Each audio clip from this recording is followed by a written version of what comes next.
තොටලග ශ්‍රී වෛශාකාලෝක තොරණ සමිතිය 71 වන වරට සංවිධානය කරනු ලබන තොරණින් මෙවර මහා චද්දන්ත ජාතකය නිරූපණය වෙනවා. මෙවර ඉදිවන තොරණ උස අඩි 90ක් හා පළල අඩි 94කින් යුක්ත වන අතර විදුලි බල්බ් 2,75,000 ඉක්ම වූ විදුලි බුබුලු ප්‍රමාණයක් මෙවර තොරණ සඳහා යොදාගෙන ඇත.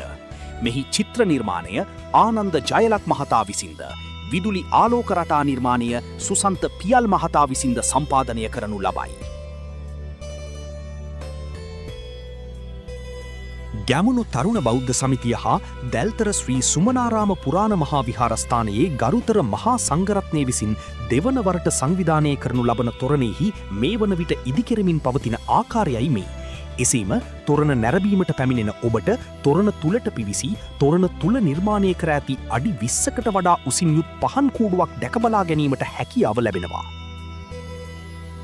ඉදිවෙමින් පවතින මීරිගම වෙළඳ සංගමය මගින් ඉදිරිපත් කරන වෙසක් තොරණයි මේ. මේ ඉදිවෙමින් පවතින නවලෝක වෙසක් තොරණයි.